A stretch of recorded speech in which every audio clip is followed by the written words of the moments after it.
Alright, hey everybody, Steve at Benford Guitars here. This is part 1 of 2 of the Plywood adventure. So, a while back I had this idea to make a guitar out of plywood, which in and of itself isn't unusual because there's thousands and hundreds of thousands of guitars on the market like that. What I opted to do, as opposed to just taking sheets of plywood and gluing them together, is I cut a bunch of 2" by 16" long strips, turned them on them sides, and glued it all back together. So very similar to what you see here, where I cut them into strips, glue them together like this, and then we've got all of our plies. And so this is what's left over from my neck blank. So I decided to do the body like that just to see what it would be, and glued it together, and was pretty amazed on how cool it looked, especially on the sides here where the plies are. You kind of get into one ply and then the next and the next, you really see them. So it sat for a long time while I decided what I wanted to do, and I did a forearm bevel here. There's a belly cut, which I'll show you in a second. But a couple things that I noticed right away. One, I was expecting it to be super heavy, which it's not. And that's one of the main questions that I get, other than how does it sound, which we'll get to in part 2. But you think, oh, it's all this plywood, it's going to be super heavy. It's lighter than a normal guitar. I would probably say it's going to be in the 5 to 6 pound range, maybe more 6. So it sat. My original intention was just to take a regular neck that I use and just bolt it on there and just do the body. Well, I figured if I'm gonna do this, I'm gonna go all the way with it. I'm gonna see if I can make a neck out of plywood as well. So I did the same thing, and I took a bunch of pieces, cut them into strips, turned them on the side, glued them back together, and ended up making a neck out of it, all the way up to the top there. And it looks pretty sweet. So, how does it sound? Like I said, we're going to get it to in the next video. So, a couple things that, pros and cons to this whole process. Pros, the body looks amazing.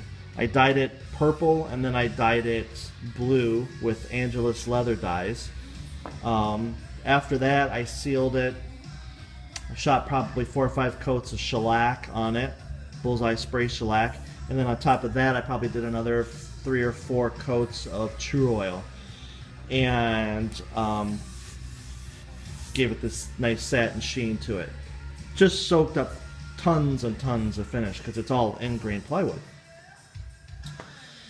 And it's really neat. The darker plies, they get darker, and then the other plies are lighter, so you get this really cool stripy effect. I don't know if I can, if the light's kind of reflecting off it weird, but see if you can get in there like that. It's pretty neat. So the other comment I get a lot is, oh, that plywood neck, there's so many plies, that thing must be really stable, rock solid. And much to my surprise, it's not. The plies that I used on the body, they're a lot narrower plies than I used on the neck. And had I had it to do over again, I would probably use the same type of plywood that I used on the body, but I bought the wood 2 separate times and didn't really remember what I had. So, is the neck stable? Absolutely. It does have a slight rubbery feel to it, so if you pull on it, push on it, it moves around a little bit. But I can tune it up and leave it, and it stays put. It doesn't move around a lot. So, nice shot of the table there for a second. So here's some of the issues that I ran into using this stuff. Especially, the main thing was drilling it. Doing the strings through holes, doing any routing, holes for screws to mount hardware with, especially the neck screws, which I'll show you. Tuning holes, screws. Trying to keep a drill bit straight through that was virtually impossible. And then it would rip the wood out, and it was tough. And then it was really hard to get any screw to stick into it. So the size holes of screws that I would normally use, I cut that in half so the screw would just bite into it and hold. On the neck screws, what I ended up doing is doing some oversized holes and then plugging them with dowels so I would have something solid to screw into to hold it together. The next thing that was kind of an issue is when I cut the fret slots. It's the fastest fret slotting I've ever done. I probably slotted this fretboard in 5 minutes, and because the wood is so soft. Well, putting the frets in, no problem, but there's not enough there because of how all the voids in the plywood for the tangs of the frets to stick into. So you could just grab them with your fingers and pull them right out. So I ended up super gluing them in, wicking super glue in there, and now they're solid. While I was there, I ended up just flooding the fingerboard with super glue to stabilize it some.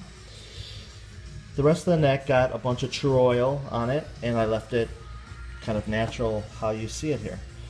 So 25.5-inch scale, 22 frets, medium jumbo frets, and away we go. Standard tele setup, master volume, master tone, 3-way switch, and there we have our pickups, which I'll tell you what those are later. So let me flip this sucker over here, kind of show you the back. Doing the string through holes. This is a bear to get these straight anyway, but getting them straight in plywood was a task unto itself. But nevertheless, I got them pretty good. I ended up using a neck plate as opposed to my individual string ferrules or grommets, whatever you want to call them, for my all-access neck joint, because I just didn't have any confidence that they would hold. And so I got one of these all-access plates, and then I rounded this off. So there's still good access to the upper plates, but or upper frets, I should say. Otherwise, not a big fan of the look, but it works well. So here's you can see the plies of the neck. There was a big void that I filled. Looks really cool up into here. Anyway, so that's the general overview of this guitar. So pros, I think the body looks absolutely amazing, and with finish, sky's the limit. I did all different types of tests, and various colors every color I did looked incredible. So would I build a body like this again? Absolutely, without hesitation. I would do it again. I think it's super cool. The neck, would I do the neck again? Maybe. I want to try it again with some smaller plywood, but in the end, we'll see how this lasts. I'm gonna use it as a kick around guitar for teaching lessons and stuff like that, and just evaluate how it does over the next month or two. I don't foresee it having any problems, but if it explodes, I'll just put a regular neck on this thing and be happy with that. But I'm pretty sure it's going to stay together. So that's that. Coming up next is we're going to do a demo video, or it might be audio, I'm not 100% sure, on how the thing sounds, and comment on that, because that's the big question. You know, there's this whole tone wood debate, you know, this wood sounds like this and that wood sounds like that, and this is better than such and such, and when the moon is full and you get the tree from the elven forest, it's the best wood out there and stuff like that. And